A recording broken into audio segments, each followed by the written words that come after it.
Salut, c'est Achille, très heureux de vous retrouver aujourd'hui pour une nouvelle vidéo sur Equation Motor News. Et voilà qu'on parle enfin de la bonne grosse dernière arnaque à la mode. Alors personnellement, j'ai déjà reçu un coup de fil de ma banque qui me demandait si j'avais déjà effectué des achats depuis Londres sur un site français. Je réponds non. Et là, la personne me dit que dans ce cas, elle va annuler ses achats car mon compte a forcément été piraté. Je suis content de voir qu'il se bouge, je commence à comprendre pourquoi je paye des frais bancaires tous les mois, tout ça.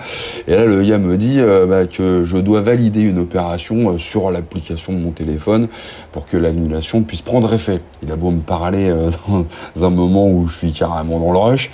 Je lui demande quand même pourquoi pour annuler une opération qui n'a pas encore été validée, il faudrait que je la valide. Autant ne pas la valider, elle sera pas annulée non plus. Le gars tente de m'embrouiller, il me dit que pour que ça se passe bien, il faut que je la valide, et qu'il a besoin du code que je trouverai sur une petite carte qu'on m'a donnée lors de l'ouverture de mon compte pour faire tout ça. Et là, ça fait tilt dans ma tête. Quand il m'a donné cette carte, mon banquier, il m'a dit que jamais personne, même pas lui, ne me demanderait un code venant de cette carte. Et là, j'ai donc indiqué à mon interlocuteur au téléphone qu'il avait environ 3 secondes, ce bâtard, pour tenter de me soutirer du pognon. Car j'allais faire opposition sur ma carte une fois que j'aurais raccroché. Et bim, j'ai raccroché. Et puis j'ai rappelé ma banque pour tout bloquer. Parce qu'ils m'ont dit, non, jamais personne de la banque ne vous appellera pour ce genre de choses. Coup de peau, malgré le fait que j'étais très préoccupé par d'autres choses à ce moment-là. Je me suis pas fait avoir, mais franchement, c'était limite, je vous assure, et j'ai pensé à tous ceux qui sont plus aussi vifs, j'ai envie de dire, toutes ces personnes âgées, notamment, qui se font avoir en permanence par ce genre de trucs en ce moment, parce que ça n'arrête pas, les SMS, les trucs et les bidules. Bon. Et voilà que c'est carrément l'ANTAI, c'est-à-dire l'Agence nationale du traitement automatisé des infractions, qui nous met en garde en ce moment.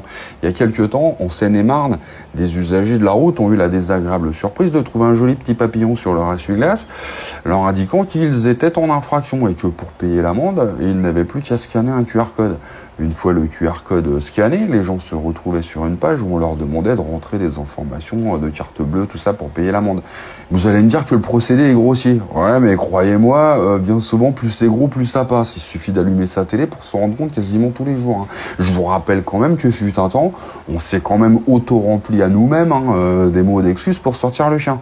Et pas au crayon papier, s'il vous plaît, parce qu'il n'aurait pas fallu qu'on fasse des économies de feuilles à 4, t'as bien compris.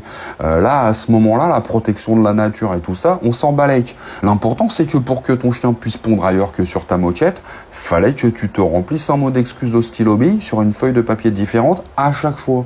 C'était gros, mais c'est passé crème. Alors je me garderais bien de juger ceux qui ont donné leurs coordonnées bancaires à des escrocs en cherchant à éviter d'avoir à payer une amende majorée. Bref. Voyant que le stratagème commençait à être connu et que de moins en moins de gens se faisaient avoir, nos joyeux escrocs ont changé de technique. Eux ou d'autres d'ailleurs, j'en sais rien. Ils ont carrément déposé les avis de contravention dans la boîte aux lettres des gens. Voilà, ça s'est passé dans des petites villes des Pyrénées-Orientales, notamment. Et là, les gens suivaient le QR code, pareil, et manifestement, ils se retrouvaient sur une copie du site internet de l'ANTAI, avec logo officiel et tout, cette fois. Alors autant vous dire que la moisson a dû être bonne pendant quelques jours. Alors voilà, comme j'aimerais pas apprendre que certains d'entre vous se sont fait avoir, je vous donne ma technique pour éviter de me faire piéger. Alors je vous dis pas que c'est infaillible, mais jusqu'ici, je me suis jamais fait avoir. D'abord, quand il y a un doute, souvent, il n'y a pas de doute. Voilà. Par exemple, si vous voyez une faute d'orthographe ou une phrase qui vous semble bizarrement tournée, ça doit clignoter de partout dans votre tête. S'il y a écrit merci, payer l'amende rapide pour pas payer l'amende majorette, ça doit clignoter quelque part.